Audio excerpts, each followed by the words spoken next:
งามมิลีสองไอ้น้องจักสิเอาผู้ใดพี่น้องเอ้ยเลือกไผใจก็เจ็บ สิเอาผู้ใดเด้เนาะส่วนเบิดซองตอนนี้เนาะ แม่ สิให้ผู้บ่าวมาลินเด้อฟังไทยฟังลาวเอาหมดบ่ เอาเบิร์ด เอาเบิดเฮ็ดหยังเจอเฮ้ยเฮ็ดหยังนี่นะล้างมะม่วง แล้ว มะม่วงมะม่วงหยังเอิ้นบ้านเฮานั่นน่ะเหรอ ช่วย มะม่วงที่รวย อืม อืมภาษาลาวกับมะม่วงไข่พี่น้อยภาษาบ้านเฮากับมะม่วงที่รวยก็ยังมะม่วงอยู่ได้อแต่ว่าที่รวยมันต่าง เหยาะไว้ เหาะ เหาะที่รวยเนาะ โกมไปใส่มื้อนี้นะ ไปเด้อ ไปเด้อ อืม ไปเด้อคืออาบน้ำเนาะเสียดจั่งใดตำกินบ่ ตรงนั้น เฮ็ดจั่งใดจำเจียว อืม ไปสิกินส้มแบบบ้านๆเฮาเลยพี่น้อง ไอ้จัน ฮะ น่าอะไรมีจัน ก๋วยเตี๋ยวเหรอจำเจียวธรรมดาก๋วยเตี๋ยวเหรอ พอเมียนเหรอ อืมไกลแกจะ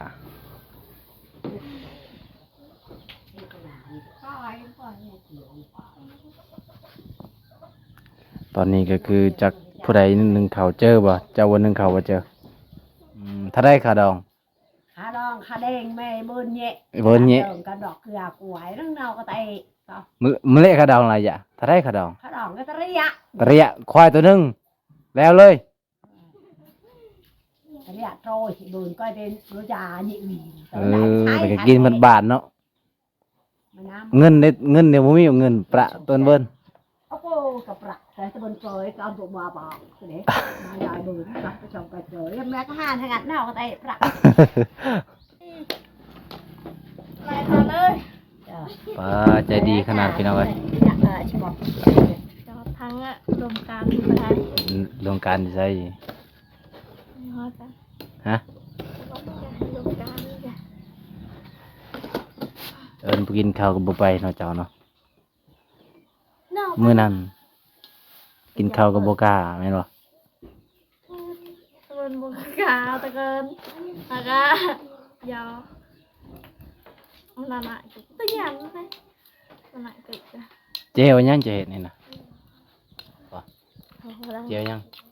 เจียวหวาน ตื่นหนาเจียวดังเองก็ตะลังในกูเลยเออ ตรังบ่ เออ ตรังไปแบบบ่ฮู้ อืม โอ้ใส่ว่าสิเอาผัวทางซิโน แม่นบ่อย่า เดินลำบาก เป็น บ่มีไผมาก อืม อ้าวข่อยไปหามื้อนั้นคือบ่เห็นเจ้าอยู่เฮือนเจ้าไปไสเละอยู่ ม บ่ องเลยมองเลย เดือน เดือน ประ ใด มาณช่องเดือน เขาว่าเจ้าไปเอาผู้บ่าวอยู่ไซโนแล้ว ไปเห็นงาน ไปเฮ็ดงาน เฮ็ดงาน โอ้ไปเฮ็ดงานยัง งานทานอาหาร อ๋อเสิร์ฟอาหาร เสิร์ฟอาหารบ่เดือนหนึงเท่าไหร่ก็เจ้าจ้าง เดือนหนึ่งบ่เดือนหนึ่งล้านเก้า ล้าน9แสน อืม โอ้น้องอยู่จักเดือน เดือนหนึง เดือนหนึง เดือนหนึ่ง เป็นหยังคือกลับ อืม ฮะ เก้าก ลับเป็นหยังคือกลับล่ะบ่ม่วนบ่อยู่ไซโนบ่ เป็นเปลือก บ่ม่วนย่างคิดฮอดผู้บ่าวอยู่บ้านบ่ นี่พี่น้องวันนี้มานั่งเล่นกับสาวเจอเพิ่นกำลังนึ่งข้าวบรรยากาศยามมื้อแลงพี่น้องเอ้ย จ้าเลย เพราะว่าเพิ่นหากนมาแต่ ที่อันไหนแล้วก็ เฮ็ดงานอยู่เซโนพี่น้องเอ้ยเป็นเด็กเสิร์ฟพี่น้อง แม่น วันนี้มาเพื่อนเพิ่นก็รับตอนเป็นอย่างดีเด้ออันนี้จะเป็นหมากม่วงไข่พี่น้องเอ้ยเห็นบ่เพิ่นก็สิมาตำแจ่วให้ เจอว่าจังได ให้ เจอ กินพี่น้อง ภาษาฮาวานี่ว่าจังได แจ่วไปบัดนี้เด้อ เดียวหมากมะม่วงนะมะม่วงนั่นแหละ เอาไปเหยาะช่วย นี่สิช่วย ยอดเริลรวย เออ ฟังพี่น้อง อันนี้ก็คือมะม่วงไข่ แม่น แต่ภาษาบ้านน้องเอิญว่ามะม่วงติดรวย เจ้า ก็คืออยะเพิ่นว่าโอ้ยหลานของเพิ่นนี่จักมื้อใดสิเอาผัวข่อยสิกินงัวข่อยสิกินควายเพิ่น อะไร ว่า นั่นน่ะจ้ะอะไรนั่นเด้อ เป็นงานที่ช่วย หน่อยดิด้วยอื Nak ม nyak perua lah. มักม่วงไข่พี่น้องเอ้ย ตาเด็กเจน โอ้จ่าก็คือกินเนาะ มาเมื่อนี่โคเลยเนาะภาษาลาวเนาะมาสุดก่อนยังบ่ฮู้ภาษาลาวเลยเป็นจังไดมาสุดนี้ยังโสดคือเก่าบ่น้อง ยังโส จักเปอร์เซ็นต์โสด ลอย 100% แซ่จะว่ามีผู้บ่าวอยู่บ้านน่ะบ่แม่นบ่ โสดโอ้ย โอ้ยชมมาลีพี่น้องเอ้ยนี่ครับ ขนาด Pen prabang menang. มะม่วงส้มกินกับภาษาหวานหมาเลย สาวเจอคนสวยประจำหมู่บ้านสะบึกพี่น้อง น้องเจะคือไปดนเลยเจ้า เอากลางอันแล้วมันเปิดดาว อืม เฮ้ย ผู้สาวตำส้มให้แบบใดก็แซ่บหมดพี่น้องเอ้ยแบบบ่ได้ใส่น้ำตาลบ่ได้ใส่ปลาแดกก็แซ่บหมดเลย เอ็นตี Nah, pada itu, ketemu. มาพี่น้องมาจันเหยาะจันเหยาะ บ่าวบนตาคือว่าเข้าห้องน้ำตลอดบัดกินเอาพี่น้องเอ้ย Pada kami jauh. เห็นของผู้สาวแล้ว สาวเลยจิบเขา ยายดีสาวเจอ สาวโกมภาษาสาวโกม Jauh tidak. Nang dah adik tembok tu. อันนั้นมาด้าน ได้จ้ะcô nghe thấy còn đây บ้านอะไรเอ็มมาเนี่ยอืมน้องสาวยังสองคนพี่น้อง Pai nak buat kan. ไปบ่อยากเออยังสามคน Pula hari. ป้า em แต่ ăn ง cô งาม lắm บัด mày ăn งาม cơm บั cả ด cơm งามคือเอ่ยผู้น้องก็สิงามกว่าเอ่ยอีกจัง Chắc pi lại chưa? Menam Chắc tu chưa? prai. Sipi. Buhu. Buhu. à lẹ เอาแล้วบัดนี้ bố hồ nhiều tùy hết bao xịt pi bà không bao dừng cho xịt pi Đắng mà cái này cái mà gọi lẩu cái lon ai đây nhuộm lẩu hè nó nhuộm hè nó tên này đây không bao xịt pi bà đó 8 pi nó 8 pi bà ถ้าได้เลย tại đây à สาวตี sao sẽ ao phua đây đấy bật này cho sẽ ao vào phua bà ao bỏ hàng thái mình khuôn mặt ao ôi phải nó có gì nè cái bụng nè cái cái đấy khai đòn chào ao rồi cái đấy á xong rồi phải cha mày cha thả mày nhắn โน tay ยะ tay bà tay đẹp bà quay bà quay rồi quay cái sao chơi ở đấy sao chơi อาจจะว่าบ่อยากกินละแบนะยะแต่อีจ้างต้องแบเฮา tôi bồn chả บ่กินแบเนาะ nó tạ trong viên nó tay จะทะเรียเลยเฮาอืม tay cây lòng chả mà mệt nó หลานสาวเพิ่นเพิ่นสิกินควายเลยพี่น้องเอ้ยแบก็บ่กินอีกอะยะเพิ่นว่าโรงเรียนก็บ่ได้เข้าเลยบ่ปอยังจะเข้าเรียนหนังสือบ่ได้เข้าเลย ขอหนึ่ง ปอหนึงอื เดี๋ยว ม จะเล่า อ๋อเอาว่าสิเอาผัว đi nhắn cửa ở hiền hả sao phua bà ตอนเอ็ดมาไกล เอาน้อง nào nó เอาผู้ได้เลยสองคนเอาผู้ได้อะเละเจอะเละเม็ด เอ็ดเยะมูไนไง เป็นเงี้ยบ่ได้เอาน้องสองคนพี่น้องเอ้ยก็เลยบ่ได้เรียนหนังสือเนาะเดี๋ยวนี้เป็นอะไรคิดจะเรียนคืนบ่คิดจะเรียนบ่ น่ารัก ก็ต้องตอนนี้สิเฮ็ดหยังกลมฮะ ต่อได้ไป บ่กลมก็มาแต่อาบน้ำแม่นบ่กลมคือที่พูดเด้อบ่ แกต้องแกจัด Ketanta ngono lho, harta en. nào vì chọc người ta bây giờ cày rồi ơi อย่า ก็ไกลหรือก็อย่าตอนนี้ก็สากรมก็สิสวยเข้า này đã ra đây nữa แล้วไป ซำนี้อิ่มบ่เฮือนเจ้าไปใส่บ่ ฮะจะประจังเหรอตาอองตาตั้งเอาเหรอ พี่น้อง ตาไปใช้ สาวลาวข้าวมังกรกำลังสีสวยสักเข่า แม่น เพราะว่าซองไอ้น้องพี่น้อง หนาคือกันเลย ได้คนกยาไป ไอ้ กู มือยาก ไม่ได้ฮะยังบ่มีแฟนมาซองไอ้น้องนี่บ่ โดย ยังมี ยังโสดพี่น้องยังโสดหมดทั้งสองพี่น้องเอ้ยอันนี้ข้าวยังน้องข้าวไห้บ่ โดย ให้ขอหนา เดี๋ยวได้สาวพามังกร สาวมังกรเด้อ ส่วนผู้นี้ก็คือน้องผู้นี้คือเอื่อยพี่น้องเอ้ย เอาผู้ใดก็ได้นอนสดหมดสอง ส่วนมาสองพี่น้องบอกของน้องอยู่ข้างของน้องมีจักคน มันยังอีกสิหัวตลอดไอ้ถามฮะจากคนขวบของน้อง ชนะ ใช่หนาดำเกย์ 9 คน ตะเกีไปบ้านนี่ใด เกา เก่าโอ้ตะเกีไปบ้านเก่าเด้อพี่น้อง9 คนครับหมู่บ้านของน้องหรือว่าครอบครัวของน้องประมาณ9 คน แต่เขาเจ้านึ่งข้าวกับบัวลาเลยพี่น้องเบ่นี่ประมาณซ้ำนี้เดี๋ยวไว้ สำนี่ก็อิ่มเนาะ ก้มกินบ่เนาะซ้ำนี้บ่ก้มเนาะ ผมเนาะ โอ้คนใหญ่ก็กินน้อยเนาะ มากินน้อย คือเพื่อนคอยมีแต่คนน้อยๆกินหลายเด้ หลายเนาะ แม่ สำนี้บ่พอบ่ คือเพื่อนบ่บ่งนี่โอ้เป็นกระสอบโลด แม่นแล้วขึ้นก็กินนั่งก็กินแล้ว แม่นพี่น้องมีสาวลาวก็มาช่วยเขายามแรงๆพี่น้องเอ้ยเพราะว่าโดนแล้วบ่ได้มายืนยันสองพี่น้อง มามื้อนี้เพิ่นว่ายังโสดคือเก่าจักโสดหรือบ่พี่น้องแต่มามื้อนี้สองไอ้น้องยิ้มตลอดอารมณ์ดีตลอดเลย ผมก็คือกันได้แดงคือกันได้ผมแล้วกัน คักเอหลีพี่น้องผู้สาวหัว เพราะอันนี้คักเนาะนี่เนาะแต่สมัยบูฮานเพิ่นบอก โอ้มีหยังอันนี้นะไม่หยังเคินนี่ ไม่ยังเอิ้น ไม่บ่ไม่ดูบ่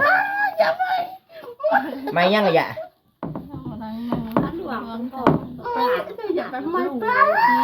เออ ไม่หยังเจยฮะ อะไร ไม่หยังคือใหญ่แท้ ไม่รูปอ่ะ มาเจอเขาบอก สาวกลมกับสาวเจอสองไอ้น้องนี่อารมณ์ดีตลอดเลย แม่ มาเมื่อนี้ จักเป็นหยัง อันนี้ จริง บำตาสิมาถามเบอร์นี่พี่น้องอันนี้จะเป็นไม้เด้อไม้แบบของโบราณเวลาเจ้าช่วยเขาต้องเอาไปแบบนี้เลย แบบบ่ต้องใส่ มันใหญ่ดิพี่น้องเวลาเขาเจาะมันก็ เล็กเนาะ โดนเติบอยู่เลยพี่น้องเพื่อสิได้ฮอดปานนี้พี่น้อง อ๋อ พี่น้อง ผู้เฮ็ดนั่นตายแล้วเนาะยังแต่ว่ายังแต่กระโตก อ้าวสาวโกมสิไปใช้บัดนี้ แล้วไปบนกระชง ไปจดส่ง เดี๋ยวจงอีก เออ แต่จะไปแก้ส่ง คิดว่าบ่แม่นไปแก้ส่งไปแก้ซิดแอนนาที ป้าสาวโกมขึ้นมาแต่งตัวงามแท้โกมสิไปทางใด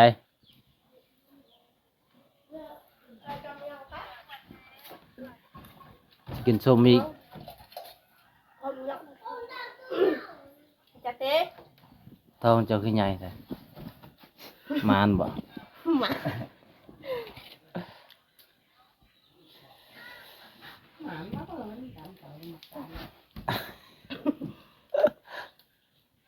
แซ่บบ่แซ่บหลายแซ่บไปว่าในใดภาษาบ้านเจ้า เอม แอมโอ้บ่แม่นมะนองบ่แอมบ่ แอมทั้ง แอมทั้งแซ่บหลายเนาะแอมทั้ง ถ้าเจอว่าเสร็จกันคู่มือเสร็จสีชมพูอีก แม่นรีบ่เจอว่าน้องเจ้าสิเอาผัวดีบ่ฮะบ่แม่นอ้าวเจะเว้าแล้วเด้เมื่อกี้นี้ว่าน้องค่อยสิเอาผัวแล้ว แม่นบ่ แม่น นี่ เห็นบ่ ปูแต่กว่าเช็ดแล้ว แม่นบ่ เอ้าค่อยไปมื้อนั้นคือ ตอนนี้เขาเลย เลิกแล้ว เลิกแล้ว โอ้แฟนทิ้งบ่เจ้าอ่ะหรือว่าใดๆฮะ แฟนทิ้ง แฟนทิ้งเป็นหยังคือแฟนทิ้งเจ้าลายใจบ่น้อง อะไรก็ ฮะ แต่หลายคน ลายใจบ่เลือกหลายคนบ่ มาเลือก บ่เลือกอ้าวเป็นหยังคือแฟนทิ้งฮะเป็นหยัง ทิ้งเขาเอา ผู้ใดทีมก่อน ฮะ เอาไหม เขาเอา ผู้สาวใหม่แล้ว กเอาผู้สาวใหม่ มื้อนั้นค่อยได้เห็นเจ้าไปแกงเจ้าไปกับแฟนเจ้าบ่มื้อนั้นบ่เอาอยู่แกงอะลองหั่นเด้ตอนอ้ายไปถ่ายคลิปนะ ระเบิดเล แม่น ย บ่ ก่อน แม่น ไก่เปิดตั้งไงเนี่ยเปิดทำงานก่อนก่อยตำรวจวิลละก้อยวิลปอกลูกหมูก่อยเลย บ่แม่นผู้บ่าวเจ้าบ่อ้าวอ้ายเห็นน้องคือกอดกันอยู่แกง แม่นบ่ หรือว่าลำเปาbị hệ tạc ổn không làm việc riêng này cự làm việc thuộc cự đây เนิ่มไปเรียงเนิ่มไปเรียงไผไปเรียง à bạp อะบับ ừ เอาบับเลยไปเรียนใช่ việc riêng luôn hay đỏ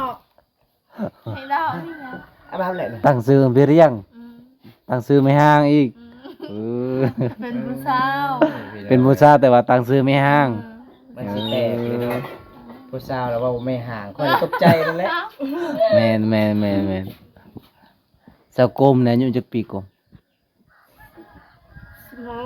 16 ปี สาวเจอดิจักปีสาวเจอเจ้า12 เลยสิบ เท่าใดเท่าใด เท่าใด เท่าใดสาวเจอ 17 17 ปี โอ้ส่วนเจ้า16 ปีเนาะสาวเจอ17 ปี แม่นบ่ 16 ปีก็เอาผัวได้บ่ได้บ่ đây ได้เนาะ อายอยู่ไปอาย đây ได้เนาะคันมีคนมัก ได้เนาะอ่า đấy để một mình สิให้FC มาลมเด้อแต่ว่าบ้านเฮาบ่มีสัญญาณ ถา เนาะ มมีคนมักเอาแท้บ่เนาะ đi phần mà cáo เอาอีหลีบ่อีหลีบ่ ao ai đi วันหน้าคอยสิพาหนุ่มไทยมาลิ้นเด้อ ได้บ่ไปหาชอยน้องนี่บ่ ได้บ่ đây ได้บ่ได้บ่โกมเจ้าบ่ đây ได้บ่ได้บ่ภาษาไทย ngồi đây บ่ได้ ภาษาลาวบ่ได้บ่ได้เลย บ่ได้ ได้แต่ภาษาบรู ừ. โอ้ยน้องเอ้ย sao nào cái nhầm mồ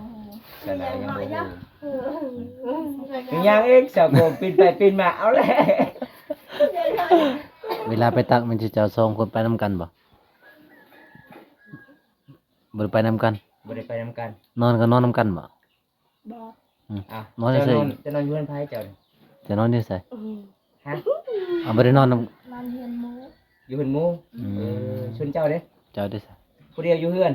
เป็นหยังคือบ่อยากไปนอนเฮือนหมู่ không có giặc เจ้าบ่อยากไปบ่แม่นบ่ว่าเจ้าอยากไปย่านนี่พอเจ้าบ่ให้ไปบ่ phải có hai tay nào นี่พอบ่ให้ไปย่านเจ้าไปลมผู้บ่าวแม่นบ่ không phải hết บ่แม่นอ้าวสาวโกมคือไปได้ไปนอนเฮือนหมู่เป็นหยังสาวโกม hả là bà tâm nát ฮะ มีหยัง เป็นหยังจะบ่หยัง แม่นสาวกลมมีผู้บ่าวหรือบ่คือไปนอน จะ เฮื มี อนห ผู้ มู่ บ่าวบ่จะไปนอนอยู่เฮือนหมู่บ่ bà mi บ่มี ปกติ อ้าว คือ คื ส่วน อสาวเจอคือพอเจ้าบ่ให้ไปนอนเฮือนหมู่เจ้าคือไปนอนใดฮะแสดงว่าเจ้าจะมีผู้บ่าวเลยเนาะเจ้าไปนอนใดเนาะแม่นบ่ men แม่นบ่แม่นบ่แม่นพี่น้องเอ้ย nào đi làm cái ở buộc bà cùng nhìn vậy ôi nào giờ cứ เพื่อนผู้ใดเพื่อนผู้ใดจะเจ้านอนจักคนบ่กลม nó 2 คน กับผู้ใดกับไม่ห่างหั่นบ่กับซื้อไม่ห่างหั่น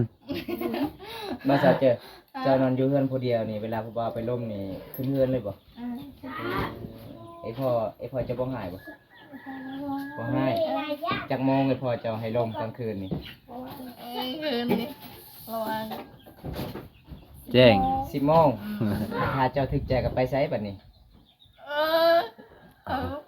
ฮะ อุ้ยว้าว อุ้ยผู้บ่าว เออ จะบ่เคยไปกับผู้บ่าวบ่ ไม่เคย บ่เคยเลยโซนมา17 ปีบ่เคยไปกับผู้บ่าวเลยเขา เขามา เขาบ่มักเจ้า อืม เป็นหยังเขาคือบ่มักเจ้า เขาก็บ่ฮู้คือกัน บ่รู้กันพี่น้องสากมเจ้าเคยไปบ่ซิโนบ่เคย บ่ ไป เคยไปเลย เคยไปแต่บ้านแกงกะลอง อันแกเนาะ เคยไปบ่เมืองนองก็เคย เคย สิโปน เออให้ยืมก่อน ให้ยืงเพิ่นว่าแห้งไก่พี่น้อง ถ้าเจอมันฮอดแล้วเนาะสิบ่เนาะ สาวเจอเคยไปแล้ว จะไปกับผู้ใดเนาะจะไปกับไผ คอยบอก ข้างใน ไปกับหมู ไปกับโมโมผู้ชายบ่ หมูผู้หญิง ผู้หญิงอ้าว